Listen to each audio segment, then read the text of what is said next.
Shut up, clock in and load up.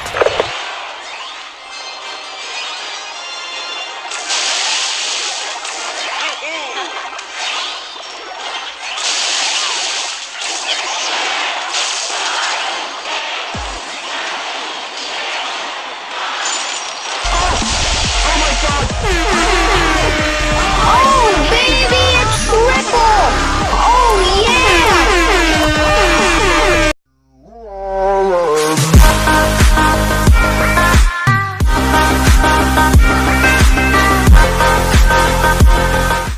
Welcome back to my channel. So as you could tell, this is going to be a Sparky deck video. And this deck has been going really well for me.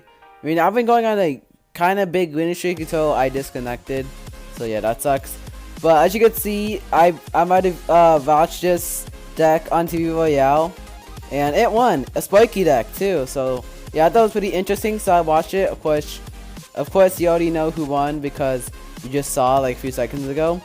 So I watched this guy play, and I noticed that he let the other player use his card first, but then it took a while to for any of them to do anything. So he just put goblins down. And he didn't want to waste Alexa, so he just used a minion horde. And he was about to freeze if he did zap, but he used the princess instead. So he just left that alone because he couldn't freeze the princess and the tower at the same time. So yeah, Crab, I think how you say it. He's gonna put barbarians in the back, not waste Alexa. And Mister is gonna go for a hog princess minor push. So he's gonna get a lot of damage on it. Take basically half his tower, and he's gonna counter push with a hog rider. So he's going to freeze and then those goblins die, and then yeah, he does a bunch of damage to the tower. So Mister is gonna use a princess to try to take out the hog, but it's too late. The tower is already down. I think the Sparky isn't supposed to be like part of the push. Maybe it's like a zap bait or something. I don't know what. This deck worked for this guy, so I thought it could work for me. So I tried it, and it actually did kind of work. So I noticed that he just pushes with hog goblins, and then freeze maybe, but I didn't use everything else for defense. So yeah, I noticed he puts the Sparky in the back, but I don't think that's supposed to be like his main push. I think he's supposed to be like to scare the opponent a little bit. So this tower's about to go down. And yeah, tied 1-1. So he's gonna go for a counter push with a hog, minion horde, Sparky. And the reason I'm gonna show you guys is like, oh, that's a perfect freeze, like, except he missed the princess, so he arrows it. And this house is about to go down anyway. So 487. Mister is way behind, 800 health points behind. So he's gonna use the barbarians, and then yeah, that tower is gonna go all the way down to like 513. So they're pretty much tied right now, and Crab is gonna go for a counter push. And the reason I'm gonna show you guys this replay, you guys might be wondering, but I used this deck. I mean, you guys probably already know because I told you guys. I used this deck, and it works pretty well for me, surprisingly. So yeah, I just want to show you guys this deck if you guys want a Sparky deck that actually works. Okay, so we're at the first replay, and I'm against a level 11. It might just because of season reset, but even when the season didn't reset, I've still faced level 11. So it's going to use the minion packer to counter my push. And our goblins are actually going to take down his minion packer. So our goblins are going to get some damage, like a few hundred extra damage. But I used barbarians because I didn't want to waste Alexa. So basically this deck, again, it's just defending with everything else. So this, I noticed that he didn't do anything. I was 100% sure that he disconnected, so I just put everything down. As you can see, I'm facing a Royal Giant deck, and as you guys might know, Royal Giant decks are so annoying. I don't know if it's you or if you use it.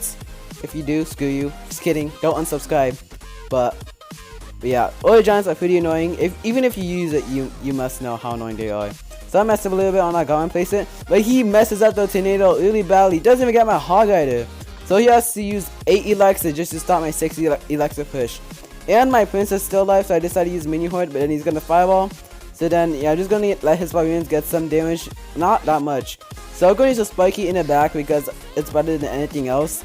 Then he raises an executioner, and as you can see, he does not have a zap. So he's gonna use elite barbs, and I'm gonna use my barbs to counter his. And then he's about to put the tornado, but that's a bad choice because first it shoots down his executioner, and then it would shoot his elite barbs, but it died by the tower. So now we have a fully charged Sparky, and look, he's gonna place barbarians on our Sparky, But look at how hard it is. It's getting so much hits on his tower. He's just letting it go because it's already too late. So we could just take care of that tower easily. So I just let it go. And he's gonna fireball my princess. So we could have a hog minion horde push if you want to. And I'm going to place some goblins to get some chip damage. And he's going to use an ice wizard for some reason instead of a pump. I thought that was an interesting choice. Even though at the time I didn't know he had the pump in his hand.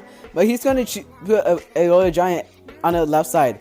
And interesting fact about this battle. That's the only time he ever uses it in this battle. So I thought that was pretty weird. Because that's his main, win condition. And he only used it once. So watch this. This is pretty interesting. So I have a spiky hog push, and he's going to tornado, and it shoots his barbarians that he uses to take out my hog. So I freeze the tower, and our executioner, and his executioner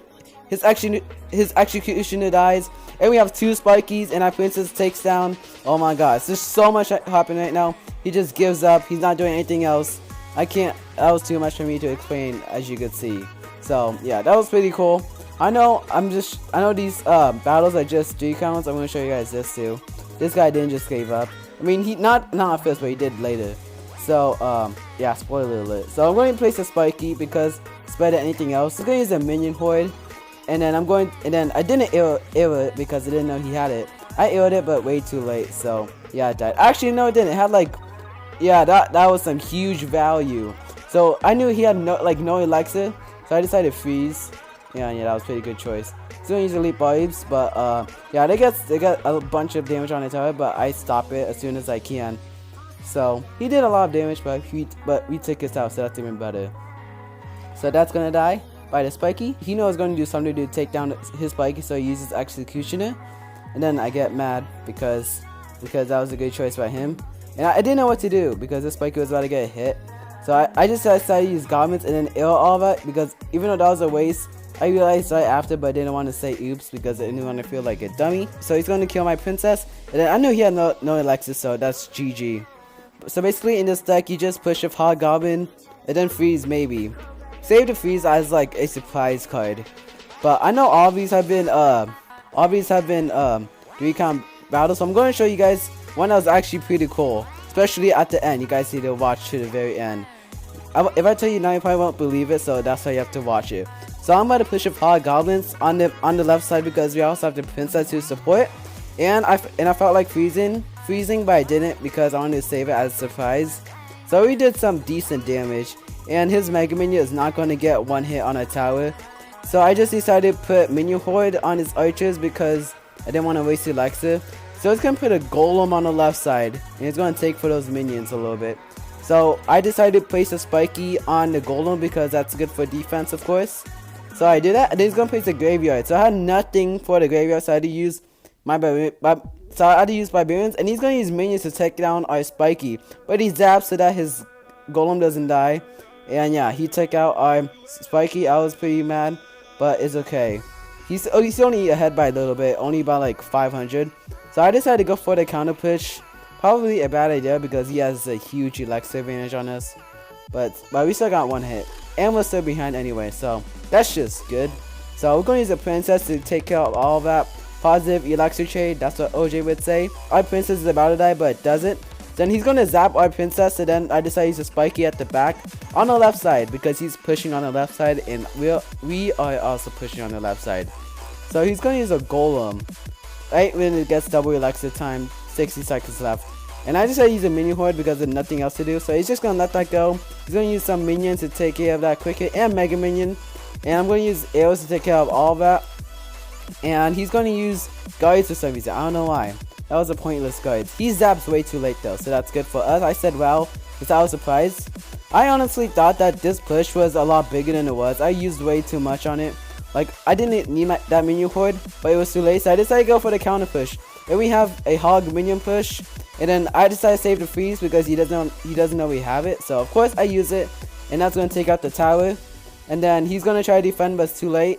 And he's gonna use a graveyard on his huge push already. So I first thought I could defend this, but like a few seconds later, I knew there was no way I could defend this. This push was just too big for us to stop. So I tried to freeze last second, but of course, as always, it didn't work. So I decided to go for 2 counts because why would I go for 3 counts instead? So he's gonna use guards for some reason. And yeah, that Sparky and Princess combo will take it out. We're gonna use Minion Horde to take out that that Mega Minion. And look, we have a huge, we have a lot of things defending. And that Golem dies, and that second Golem is about to die.